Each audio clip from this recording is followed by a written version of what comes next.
Dạ, mà em chỉ cần full parent nó để mà em được cái citizen United States thôi. Không cần. And then em không có cần firearm. Yeah, I would like to request a full pardon in order for me to get to be in the United States. I do not need the firearm. Yeah, and next year em đang đợi cháu nội ra đời next year. So I want to stay with my family. Yeah, so because I'm waiting for my grandchild, but yeah, to be born next year. So that's why I want to stay with my family. Okay. Mine was sentenced in St. Tammany Parish in 1998. Yeah, chị đã bị rồi kết án ở trong Sentence Parish vào năm 1998, đúng không? Yeah. Correct. For possession with intent to distribute marijuana and received a 5-year suspended sentence. Yeah, và do vấn đề là chị đã tàng trữ marijuana đấy, có nghĩa là trò, yeah, và đã được bị kết án về vấn đề đó. Yeah. Okay. So, Mr. Rodriguez, I think we're going to ask you to please present your case at this time.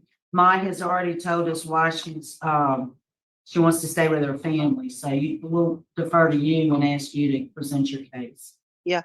Bây giờ tôi muốn ông Rodriguez sẽ tiến hành cái hồ sơ của ông, tại vì là bây giờ Mai cô đã nêu rõ cái lý do là vì cô muốn ở với lại gia đình, cô muốn dành thời gian với gia đình. Thì yes, members of the board, Mrs. Au made a mistake in 1998. She got into a car with somebody who had a lot of marijuana in the car. She was arrested. She pled guilty, received a 5-year sentence, probated for 3 years.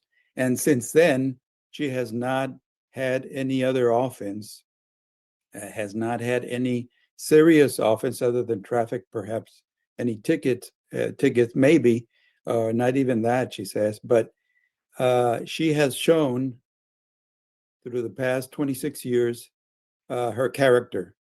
And her character is not that of a lawbreaker. Her character is not that of a recidivist who goes out and commits another crime. She's been married some 20 years or more, long-term stability there. She has worked at the same place for about 10, 14 years. So it shows stability. It shows her mind is in the right place. She will not commit any more offenses. And she has shown it through her efforts in her community. She's a member of a Buddhist church. She helps the elderly in the church. And she has done that for the past 15 to 20 years. Every week, every weekend, she helps the elderly. She helps them with issues of health and issues of planning for funerals and so forth. She's a prayer warrior. May I interpret? Would you mind to cut it in a short segment so that the interpreter could interpret everything? No, not right now. Okay, I think. Would the court instruct Mr. Rodriguez to do so? I'm going to allow him to continue. Yeah. All right. Thank you. Thank you so much. Members.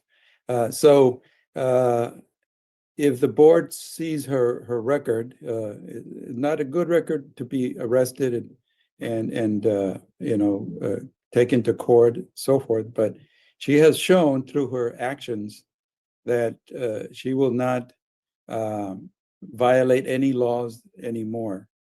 In the meantime, she has been a good member of her community. She has a legal permanent residence that allows her to stay here. She is no longer in immigration court. They saw her case, just like this board also saw her case, and stated that she was not a danger to the community. She wasn't a flight risk, so they terminated all proceedings. And they saw what this board is also seeing, that she's a good person and deserves of this discretionary relief from this board. So in essence, we ask again for your discretion. We ask that she be given a chance to become a U.S. citizen, which is really what she wants to do, aside from being with her family. So we would close there and ask for your board, for your discretion in this matter. Thank you. Yeah.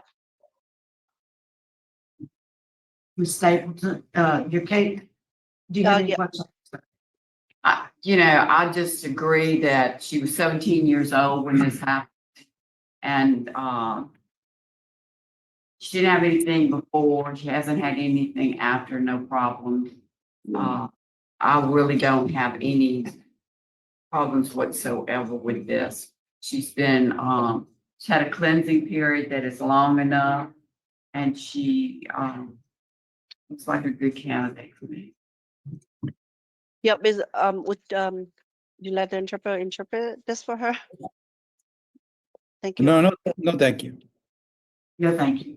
We're gonna go with the lawyer's choice. Let me ask Mr. Rodriguez something. Do you have the documentation that the proceedings with the immigration court have been terminated that we could have a copy of? Yes, ma'am, I do. I have it here, and I will. I can We'll have email- someone contact you. You can email it.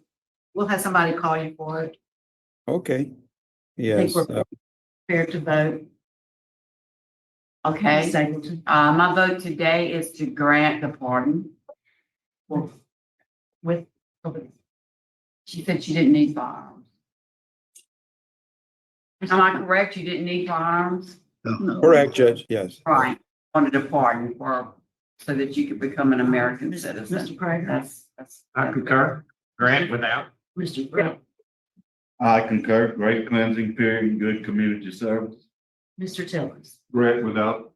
And I concur. My vote would be to make the recommendation to grant a pardon without restoration of firearms on her behalf. Yes. Do you interpret that for her, please? Yeah. Bây giờ nha Dạ. là tất cả mọi người đều bầu cử cho chị và có nghĩa là bây giờ thẩm phán đã cho phép chị để mà cho phép cái yêu cầu đó để sau này chị có thể trở thành công dân Hoa Kỳ. Yeah, Come on, thank Jay. you. Thank you. Wish you all a very peaceful Christmas. Thank you. Merry Christmas to y'all Thank you. too. Thank you. Thank you very much. Yes. Call your office to get a copy of that documentation. Thank Very you. good, Judge. And we'll Thank have it you. ready in about Yeah, 5 Merry minutes. Christmas. Okay, thank you. I thank all you do, Thank you. Attorney. We love you. All right. We love you too. We love you. Oh, So the reason I wanted to share this hearing with you, because I know it's short and there's not much that goes on, but I was just so grateful for the attorney shutting up the translator and then Ms. Renata going along with it. For some reason, it touched me and I wanted to just talk about it with you guys. I mean, so often, I cannot imagine this would ever happen in Connecticut or Utah or Iowa where we cover, they'd be like, no, by the book, you have the translator, you have to go. And the attorney read the room perfectly. Now, either the attorney knew that his client speaks fluent English, which I just have to think she does, or he just read the room perfectly and saw that this commutation and pardon board, they just want to go through the motion. Now, keep in mind, they've been hearing after hearing after hearing. This was like 3 hours into a 6-hour day, and he could see what they were granting, what they weren't granting for. I mean, this is a shoe-in case, like 20 bajillion years ago, and I would love to know how it went down. Louis' possession with intent to distribute. I wonder if that actually, but anyways. When the attorney cut off the translator and then the translator, and everyone's doing their job. The translator has to do that. She's probably legally required to make that statement. And, but the attorney just says no. And Mr. Nass is like, yeah, no, it was like a Southern style. I think the attorney's from Texas. It was like a Southern style way of handling things, not politically correct. Let's just get this over with. And it was nice to see the client saying, I love you. I mean, he was just, because it's easy to, I was thinking about this and And there's got to be so much anxiety around, can she, go stay in the country, whatever. And it's just the unknown of what's going to happen. And so the pardon probably has been hanging over the head for years, really. And it's a big relief. But I enjoyed it. Every once in a while, I think it's important to have happy endings, and I like the way that it went down. Love to hear your thoughts on it. And with that, I'll let you go. Prayer warrior. May and- I interpret? Would you mind to cut it in a short segment so that the interpreter could interpret everything? Is it no, okay? not right now. Okay, I think Would the court instruct Mr. Rodriguez to do so? I'm gonna allow him to continue. Yeah. all right, thank you.